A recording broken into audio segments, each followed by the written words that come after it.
and welcome to the second episode of Let Beauty Guide You with your host, Chelsea Keene. Today we have Murray Douglas Foster with us. Thank you, Murray, for joining us. And thank you for using my middle name. Not enough people do. You're so welcome. I got that off Wikipedia. So, Murray Foster, are you ready? I'm going to read all your professional accomplishments. Yeah. So, Murray Foster is a Canadian musician, vocalist, songwriter, director, playwright, screenwriter, and environmentalist. He is best known for his work as electric and upright bassist in the Canadian bands Moxie Fruvis and Great Big Sea. In 2014, he directed the independent film The Cocksure Lads movie.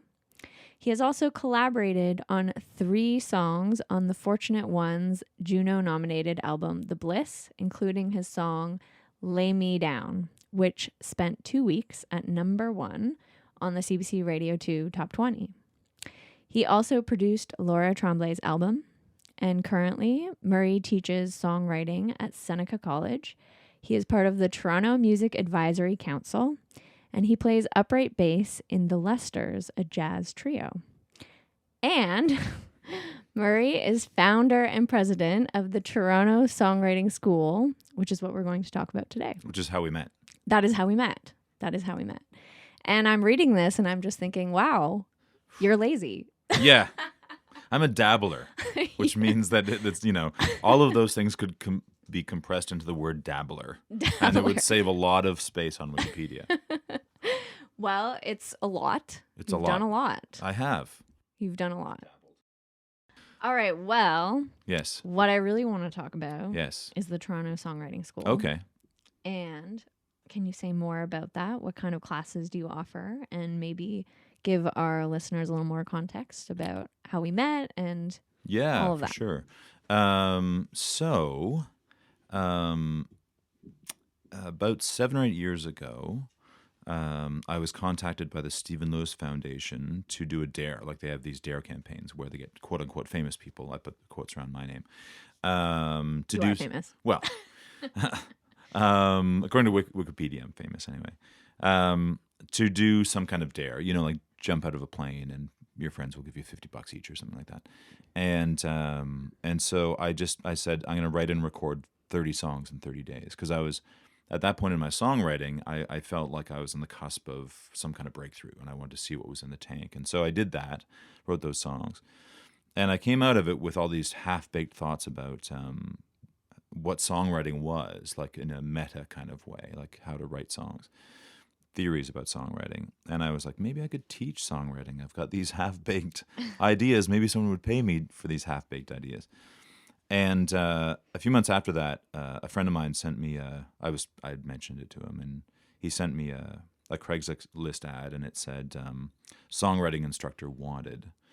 And so I emailed that person and I said, I was like, I don't know, come over for an hour and I'll tell you everything I know about songwriting. He was like, no.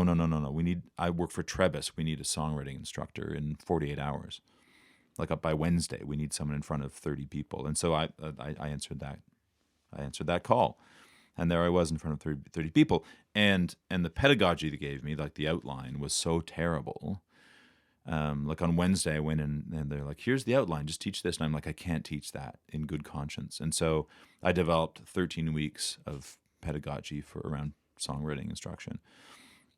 Did that for a year or two. And then I said, you know what, I want to open my own school because I feel like I can do this. And it's a niche, it's fun. And I won't be constrained by Trebas. I can teach what I want to teach. And so that's how it started, and that was 6 years ago. And now it's grown to so that we do beginner and intermediate classes, like a bunch of them during the year, and we do getaways where we take a bunch of songwriters, for example, you and I, to places like Ireland and St. John's and Austin. We're going to Austin in a week and a half for 5 days.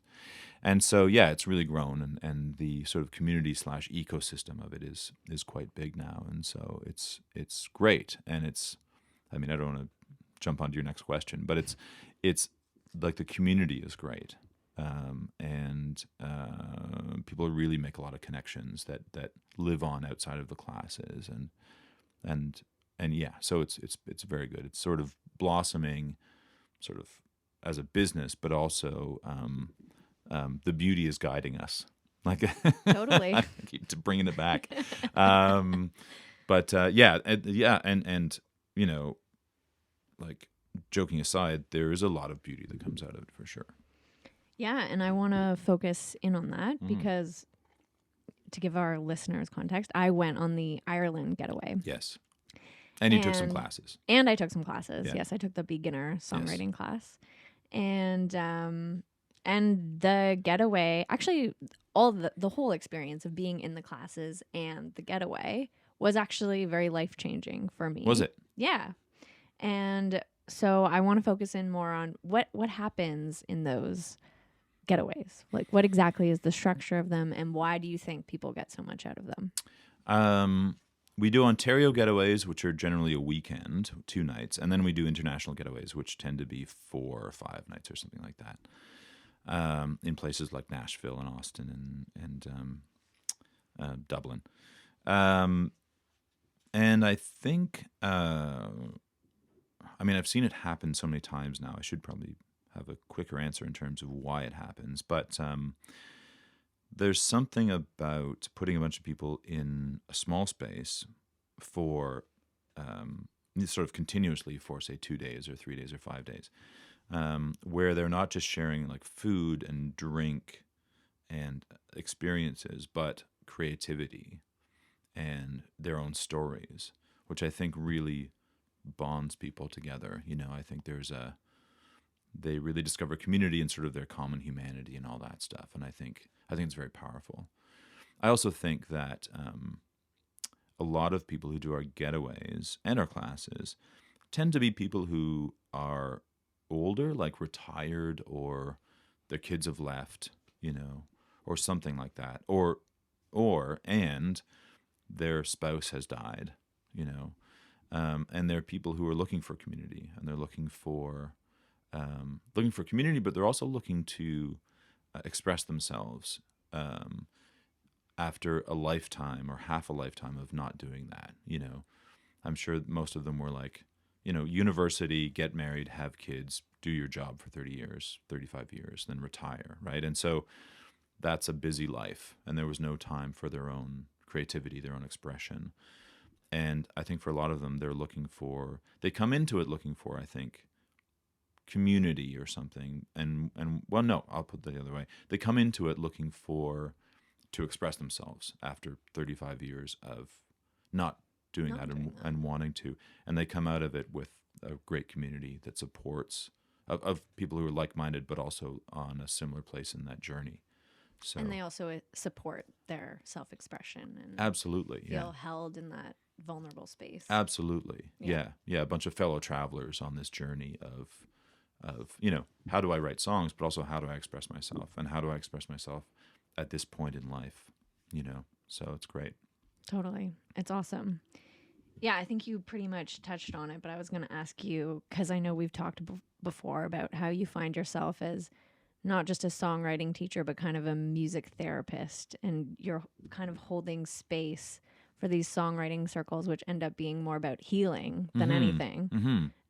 Can you say more about that and kind of what people get out of that experience? Yeah, that was a surprising element of teaching songwriting and having these classes and having these getaways, was that, you know, some more than others, but I started to realize that it was therapy for people, and it was a way of expression. You know, like, you know, one of the things I do for the getaways is I give people song prompts. So it's like, write a song about the future, write a song about your childhood or something like that. And so a few years ago, 4 or 5 years ago, I flippantly wrote a prompt, and people are sort of assigned them randomly. And I wrote one, which is write a song about death. And the woman who picked that one, her husband had passed away 2 years ago. Wow. And so she wrote a song, and she got, you know, halfway through the first verse, and she broke down in tears. And I was like, and I realized that that I can't be flippantly just going, write a song about death, ha ha ha. Like there are deeper things going on in these classes, right? Absolutely. For a lot of these people, Mm-hmm. and so there was one class I had on a Thursday night. This would be 3 years ago, where there were 5 people in the class, and it was in the spring, and it rained every Thursday for 6 weeks, outside and inside. Like at least 3 of the 5 people would cry every class of some with some Wow. issue, and that's when I started to see this other side of what I was facilitating. It wasn't just how to learn to write songs. It was people were using the songwriting to come to terms with some pretty profound stuff, loss and lack of community, or all their stuff. Like it was all coming out, and I had to learn to be much more respectful of that side of it, and recognize that was part of my quote unquote job, was to have a space for that, and honor it and all that stuff. Totally. Yeah.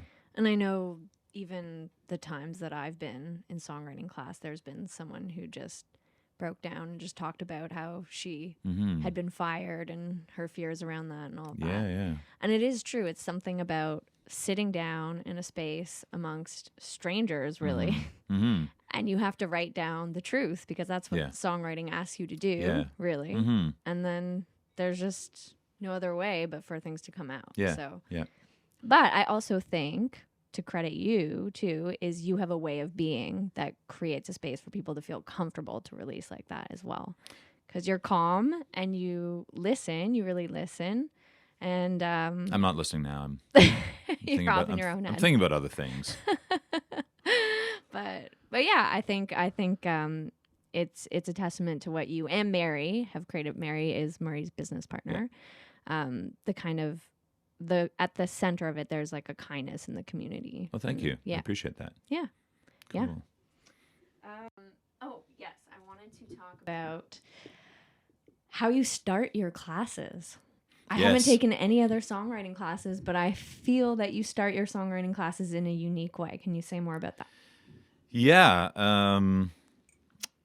Usually I start the songwriting classes with what I call free writing or gibberish writing, which is everyone in the class opens up a notebook, has a pen, and I say go, and they start writing anything, not lyrics, just anything. And the rule is their hand cannot stop moving until I say stop. And so it's this kind of vomiting up of content of anything, where they have to turn off their editor. They can't be sort of second guessing what they're writing, because they're not going to show anyone. It's purely private, and the point of it is to just vomit stuff up, as opposed to these are lyrics, so I have to make them perfect. And so, I think it's part of the value is that people turn off their editor, and I think that's rare for people to do that. I think there's a lot of self-criticism, certainly in a creative environment. Like half of you is being trained to be critical of what you're doing. So I think it's valuable to turn off that critical part and just produce content, and just let whatever comes out be okay. So yeah, we often start classes that way. And that's also very therapeutic. Well, yeah, and again, that was another thing I recognized, was that I thought it was people were going to be write just funny doodles or whatever, but a lot of people found that to be therapeutic, almost journaling or something, and I think there aren't many spaces there, certainly in Toronto, such a busy city. There are very few times, I think, where we carve out a space to be reflective, self-reflective, and every class I do where I start the class that way, no one hesitates to do it, and once it starts, there's no exceptions I can think of with anyone who's ever taken the class. People are right into it, and I usually do it for 7 or 8 minutes, maybe 10 minutes. But at 10 minutes, people are still going strong, and I feel like I could go away for an hour, and people would fill up 2 books of stuff, because they're a little they're thirsty for that connection with themselves, and that sort of reflection. Absolutely. And just to share a little bit about my own experience with this. So Murray reintroduced stream of consciousness writing into my life. And then I read the book, The Artist's Way, which the suggested method is that you do what she calls morning pages, which is the same thing. Which is where I got the idea. Yeah. I stole it from that. Yeah, you stole it from Julia Cameron. Yeah. Yeah. Let's give credit where credit's due. Absolutely. Yeah.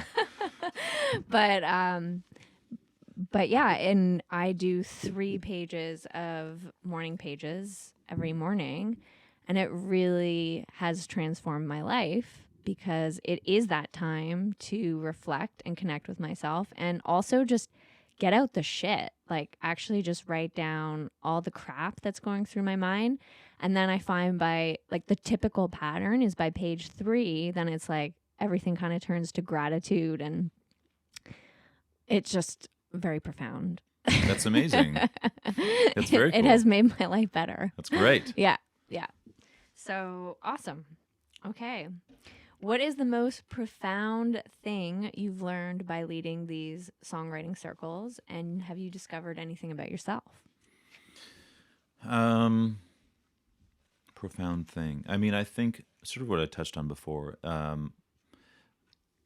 think I'm sort of naturally sort of flippant and cheeky, and doing this stuff has made me more respectful of people's stuff, of what people are going through. You know, I think 5 or 6 years ago, what I enjoyed in terms of my interactions with people was banter and funniness and all that stuff and jokes. And this, doing this and being in these situations where people are facing really profound things and sharing them, has made me more able to go to that place, even with strangers, and not be afraid of it and not sort of default to jokes or something like that, So yeah, I think I have that now in a way that I didn't have before, that ability. So that's good. Access to vulnerability. Yeah. Or just, access to, or willingness to create, to not be afraid of those moments of I guess, intimacy or vulnerability or honesty, where, someone can start crying and I'm not freaked out. I'm just like, yeah. Yeah, you can hold space for it now. Yeah, exactly. Yeah. Yeah. So that's been good. And that's pretty life-changing to be able to do that. Mm-hmm. Just even for yourself, right? Yeah, absolutely. Yeah, and then I think in my personal life, I'm also like that's allowed me to carry that to my personal life as well, where I'm not just defaulting to jokes all the time. I mean, I love jokes and being funny and stuff, but it's important to be able to hold space for that and to not need it to be more than that. It's okay that it's funny and honest and raw or whatever. So yeah. Absolutely. Yeah. Awesome. Well, thank you for your authenticity there. So we have talked before about how you kind of just travel through life doing what you like to do. Yes. Which is create and write Yes. songs and talk about songs and analyze the mechanics of songs and all of that. Mm-hmm. And then you just kind of receive your cosmic salary. Yes, that's true. You kind of just go about life doing Yeah. what you like and then money just kind of comes. Yes. So I'm wondering, do you have any advice for someone who's seeking that kind of alignment? Mm-hmm. Well, for a number of years, I was touring with the band Great Big Sea, and I was on retainer with that band. And so the paychecks just came every month. And sometimes I wouldn't work on a given month, but I'd still get paid. And so I had a bunch of time off, and that's why I did the movie. I was like, well, I've got 6 months off a year. Why don't I make a movie? And then about 6 years ago, that band ended and that paycheck ended. And so I had to scramble and panic to put something else together.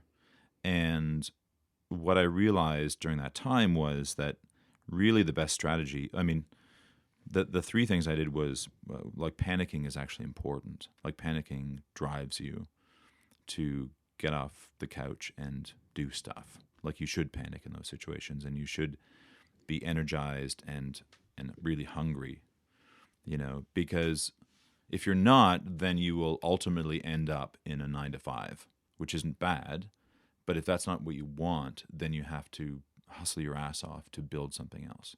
And if you don't have a sense of urgency about that, then the forces of the universe will pull you into a 9 to 5, into something more conventional, So for me, like, that sense of panicking was actually really important, because that drove me to chase that thing.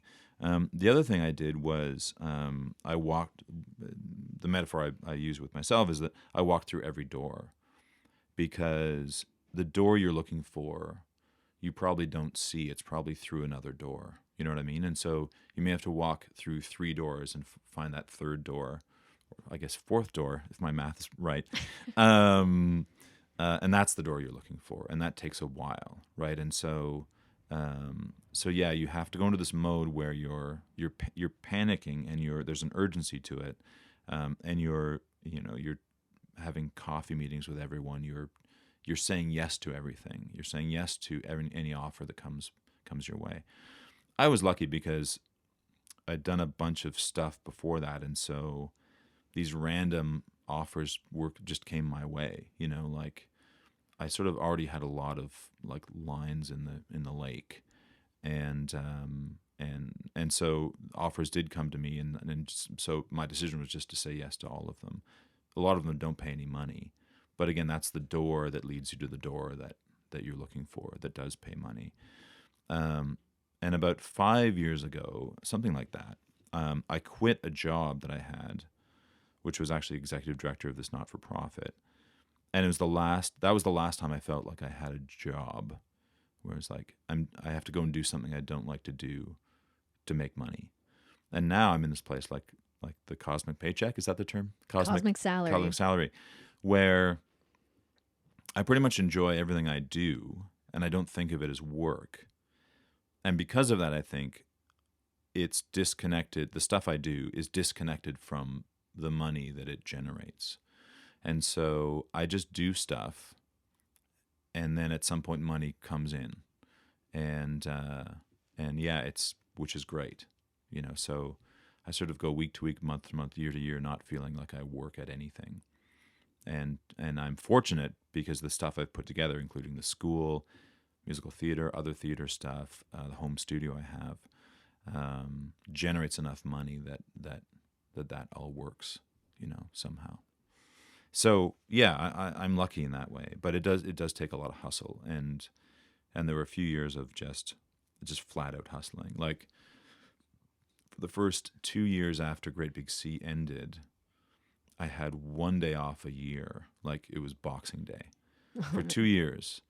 That was the only day I had off, because it was crazy, and I'd said yes to so many things, paid and unpaid, that there weren't enough hours in the day, and that went on for a number of years. But yeah, for 2 years it was like Boxing Day was the only day where I could, like, guilt-free do nothing. And so both of those Boxing Days I played Xbox online hockey for, I would say, 15 hours. That's how you spent your day. That's how I spent my day. Your 1 day off. I completely checked out and had the most indulgent day I could think of. Yeah. And on Boxing Day, and I was like recharged for the year or something like that. But when I say hustle, you've got to hustle. Like, that's what it looks like. Yeah, just lots of saying yes and just like action. Yeah, and stuff that doesn't pay but takes up 15 hours a week. Right. So, yeah. and having lots of those things, like more than there are hours in the week, and eventually you winnow that down. Like, you eliminate the stuff you don't like, but you also eliminate stuff that doesn't pay necessarily, and then hopefully you find your place. Place of cosmic salary. Cosmic salary. Yeah. I'm all about that. Yeah. Yeah, it's cool. Yeah. It's great. Oh, and I should also say, teams are really important. Finding your people is really important. People that are will help you, and there are people out there who will help you and don't expect to be paid. If you you don't try and do it alone. Whatever you're doing, like, reach out to people and ask them for help. Like-minded people, right? Like-minded people, even like, can you build me a website? I don't have any money, but I need a website, you know, and people will do that. And you need those people. Like, don't just be the lone sword in the wilderness, because that's not going to work. Yeah. Definitely that's not going to work. You need a team to create anything. Absolutely, yeah. Yeah. So find your people. Find your people. Yeah. Can we talk about Mary? Speaking of Yes. extraordinary people who are awesome. Yeah. And Mary, we love you. Yes.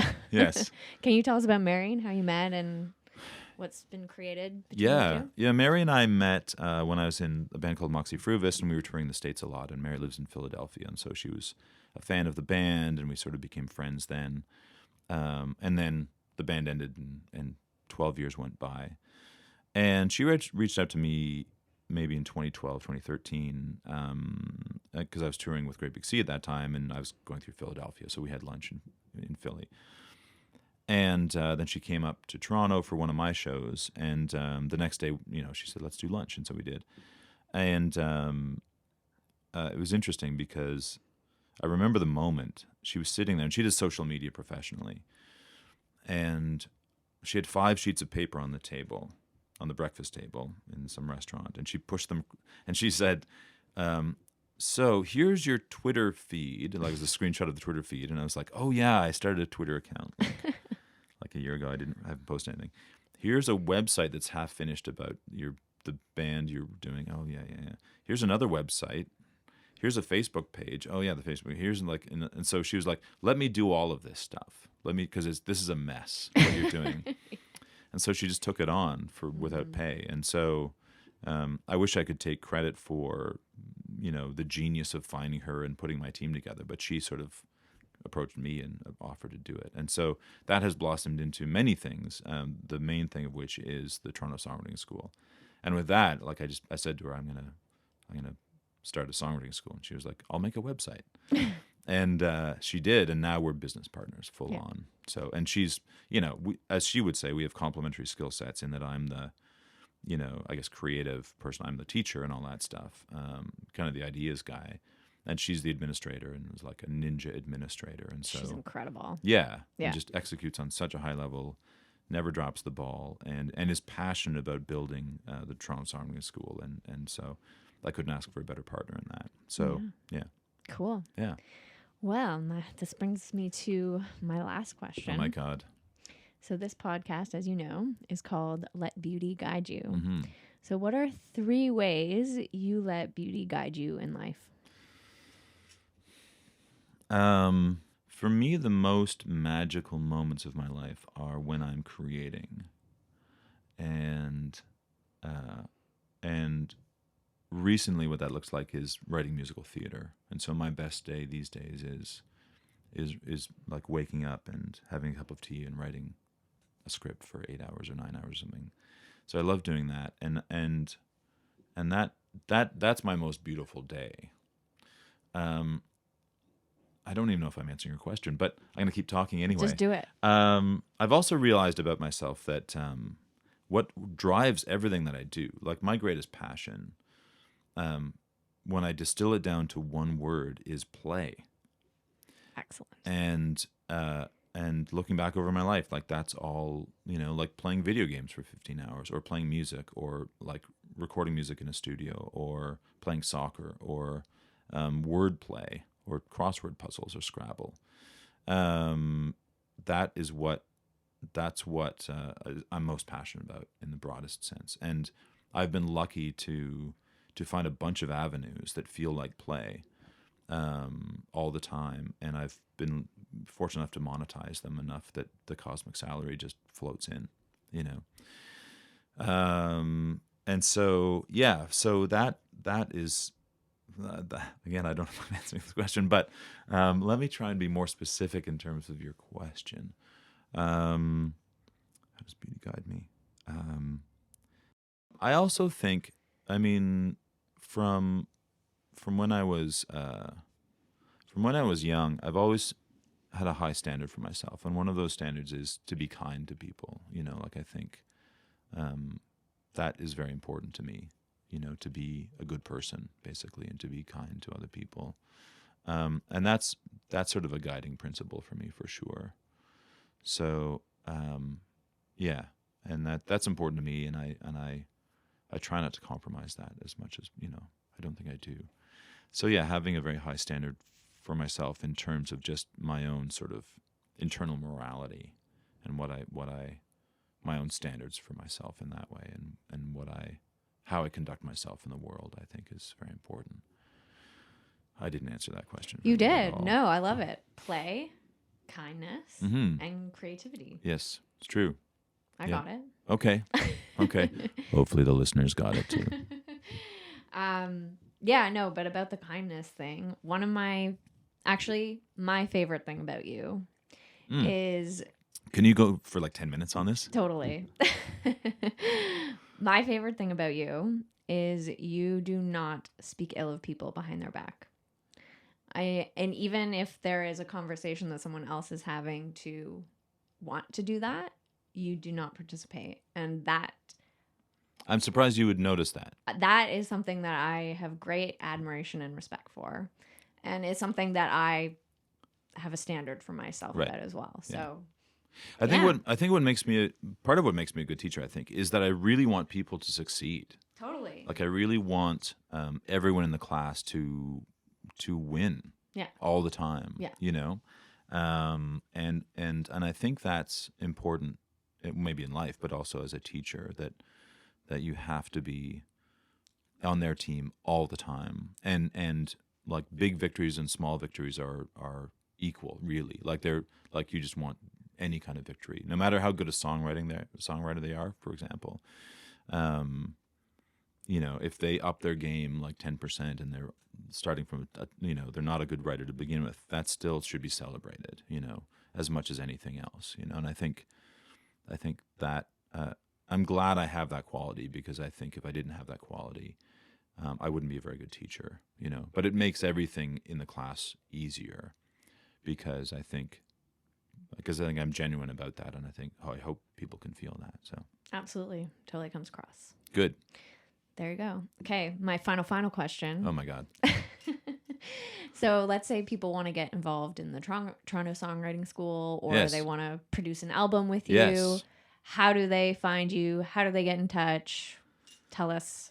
www. So it's on the internet. Woo. It's on the internet. We've Amazing. got a website. Thank you, Mary. Yeah. TorontoSongwritingSchool.com. That's got all the info. Come to the classes. Come on a Getaway. I can produce an album for you and all that stuff. Yeah. And look for Chelsea Sunrise, the hot new musical. Woo. Yeah. Great. Yeah. And I think it's also worth noting that, some people, it may not be a priority to spend money on a songwriting class, or they don't have the time or whatever, but there are still ways of participating in a songwriting community. Like you could sign up for meetups, or invite your friends over, do the morning pages. Yeah. And there's no bar that you have to clear to do a songwriting class. Like if you just write lyrics and you don't really play, there's a class for you, and we welcome all those people. And you can come on a Getaway, even if you're just like a lyricist, and just want to hang out with songwriters. Totally. And all that stuff. Yeah. Awesome. Yes. Wow. Thank you so much, Murray, for coming on the Let Beauty Guide You podcast. And thank you, everybody, for listening. I hope you enjoyed. Thank you again for listening to the second episode of Let Beauty Guide You. I would absolutely love to hear your feedback on this podcast. Please leave a rating or review, and looking forward to next time. Thanks so much.